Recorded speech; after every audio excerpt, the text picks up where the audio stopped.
اور اس سے اس کی بے عزتی ہو رہی ہے، اس بے عزتی کے مقابلے میں اگر وہ مارا جائے تو بھی صحیح نہیں. تو معلوم ہوا کہ دفاع کرنا بھی، اللہ تعالیٰ نے دفاع کرنا بھی اجر کا سبب قرار دیا ہے، ثواب کا سبب قرار دیا ہے. تو اگر غصہ بالکل نہ ہو انسان کے اندر تو اپنا دفاع کیسے کرے گا؟ لہذا اللہ نے پیدا کیا غصہ کس کام کے لیے؟ اپنا دفاع کرنے کے لیے. جو جہاں دفاع کی ضرورت ہو وہاں غصے کا استعمال بھی جائز ہے، جائز ہی نہیں ہے بلکہ بعض حالات میں وہ موجب اجر ہے. لیکن دوسری طرف اگر اس غصے کا ناجائز استعمال ہے، دیکھو جیسے مثلا جنگ ہو رہی کفار سے، جہاد ہو رہا ہے، اس میں اگر آدمی کے اندر غصے کا مادہ بالکل بھی نہ ہو، کیسے تلوار چلائے گا، کیسے وہ بندوق چلائے گا، کیسے وہ لڑے گا؟ وہ اس کام کے لیے. لیکن جہاں معاملہ آ جائے جنگ کا نہیں، کوئی دفاع کی ضرورت نہیں ہے، آپ حملہ آور ہو رہے ہیں دوسری کے اوپر زبان سے یا ہاتھ سے، یہ غصے کا ناجائز استعمال ہے. اگر فرض کرو کسی نے آپ کو فرض کرو کہ کوئی زبان سے کوئی تکلیف پہنچائی ہے تو آپ بے شک اس کا بدلہ اس درجے میں لے سکتے ہیں، لیکن وہاں پر اگر آدمی اپنے غصے کو پی جائے تو اس غصے کو پینے کا سوال ہے. بلکہ والعافین عن الناس، جو غصے کو پینے والے ہیں اور لوگوں سے درگزر کرنے والے. اس شخص نے میری حق تلفی کی ہے، مجھے حق ہے بے شک اس کا بدلہ لینے کا، لیکن میں اللہ کے لیے اس کو چھوڑتا ہوں، معاف کر. تو یہ بڑی فضیلت کی چیز. قرآن کریم فرماتا ہے کہ ادفع باللتی ہی احسن السیئہ، اگر تمہارے ساتھ کوئی شخص برائی کرتا ہے تو اس کا دفاع تم اچھائی کے ساتھ کرو. یعنی حق تو دیا ہے شریعت نے کہ جتنا ظلم دوسرے نے کیا ہے اتنا میں بھی کروں اس کے ساتھ. لیکن یہ فضیلت کی بات ہے، فضیلت کی بات یہ ہے کہ دوسرا آپ کے ساتھ برائی کر رہا ہے اور آپ اس کے جواب میں اس کے ساتھ اچھائی کریں.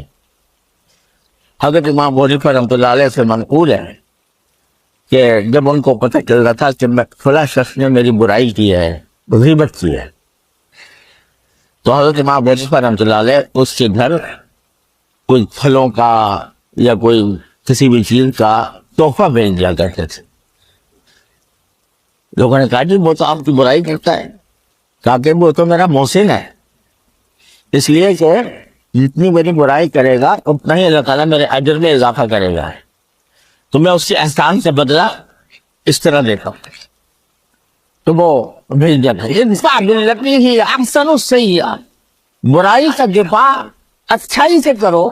فَإِذَا الَّذِي بَيْنَكَ وَبَيْنَهُ عَدَاوَةٌ كَأَنَّهُ وَلِيٌّ حَمِيمٌ، اس کا نتیجہ کیا ہوگا کہ جس کے ساتھ تمہاری دشمنی تھی وہ تمہارے لیے ایسا بن جائے گا جیسے گہرا دوست ہو تمہارے. لیکن فرمائے وَمَا يُلَقَّاهَا إِلَّا الَّذِينَ صَبَرُوا، یہ صفت کہ برائی کا بدلہ اچھائی سے دے یہ انہی کو نصیب ہوتا ہے جو کہ صبر سے کام کرتے.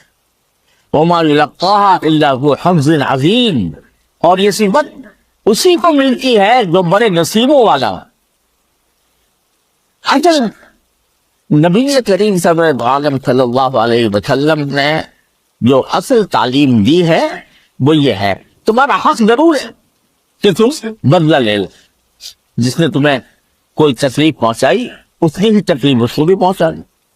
لیکن جو اللہ تبارک و تعالیٰ کے نزدیک ہونے کا معاملہ ہے اور اللہ تعالیٰ کی خوشنودی حاصل کرنے کا معاملہ ہے وہ معاف کر دیں گے. الکاظمین الغیظ والعافین عن الناس، اچھے لوگوں کی تعریف کرتے ہوئے فرمایا کہ جو غصے کو پی جاتے ہیں اور لوگوں سے معافی کا درگزر کا معاملہ ہے.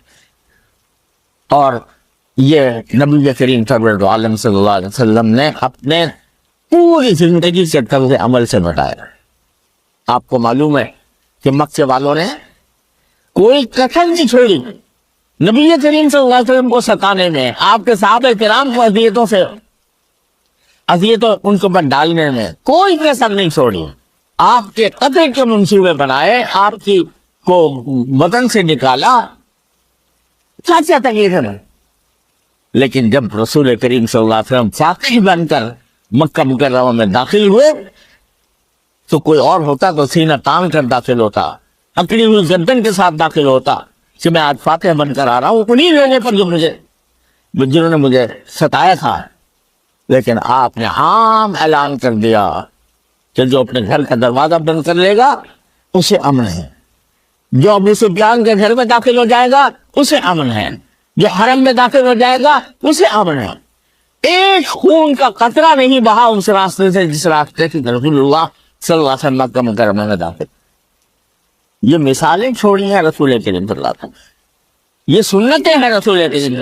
سنتیں صرف ظاہر کی نہیں ہوتی ہیں تو بھائی ہم نے اپنا ظاہر جو ہے، اپنا لباس، اپنا مذاکرہ وہ سنت کے مطابق بنا لی، وہ بھی اللہ تعالیٰ کی بڑی نعمت ہے. اللہ تعالیٰ سب کو توفیق عطا فرمائے. لیکن سنتیں ان میں منحصر نہیں ہیں. سنتیں یہ بھی ہیں کہ غیب کا ثبوت دے انسان، بردباری کا ثبوت دے، غصے کے موقع پر غصے کو پی جائے. اور ایک حدیث میں رسول کریم صلی اللہ علیہ وسلم نے ارشاد فرمایا کہ انسان جس نے بھی گھونٹ پیتا ہے اپنی زندگی میں، اس میں سب سے زیادہ اللہ کو محبوب جو گھونٹ ہے وہ غصے کا گھونٹ. غصہ آ رہا تھا لیکن میں نے اللہ کی خاطر اس کو پی لیا. تو یہ اللہ تعالیٰ کو یہ گھونٹ سب سے زیادہ محبوب ہے اور وہ بندہ اللہ تبارک و تعالیٰ سے بڑی خوشنودی کا مقام حاصل کرتا ہے. ایک مرتبہ دیکھو سکھایا کس طرح غصے کو دبانے کا طریقہ سکھایا رسول کریم صلی اللہ علیہ وسلم نے. کہ ایک مرتبہ ایک صحابی تھے، ان کا ایک غلام تھا، اس نے کوئی غلطی کی تھی تو اس کو مارنا شروع کر دیا. رسول کریم صلی اللہ علیہ وسلم نے دیکھا تو آپ نے فرمایا لَاللَّهُ أَقْدَرُ عَلَيْكَ، ذرا یہ سوچ لو کہ جتنا تمہیں اس کے اوپر قدرت حاصل ہے اس غلام پر، جس کو مار سکتے ہو، اس کو ڈانٹ سکتے ہو، اس کو برا بھلا کہہ سکتے ہو، جتنی تمہیں اس کی قدرت حاصل ہے اللہ تبارک و تعالیٰ کو تم پر اس سے زیادہ قدرت حاصل ہے. کیا مانا؟ دن رات تم اللہ تعالیٰ سے حکموں کے خلاف کرتے رہتے ہو، صبح سے شام تک اللہ تعالیٰ کا حق ادا کرتے ہو؟ نہیں کرتے. لیکن وہ دیکھو بردباری کے ساتھ اللہ تبارک و تعالیٰ تمہاری غلطیوں کو درگزر کرتا رہتا ہے، معاف کرتا رہتا ہے. یہ چھوٹی موٹی غلطیاں ہوتی ہیں تو وہ اگر نماز کو آ گئے گناہ معاف ہو گئے، ہاتھ وضو صحیح طریقے سے کر لیا، گناہ معاف کر دیا اللہ تعالیٰ نے.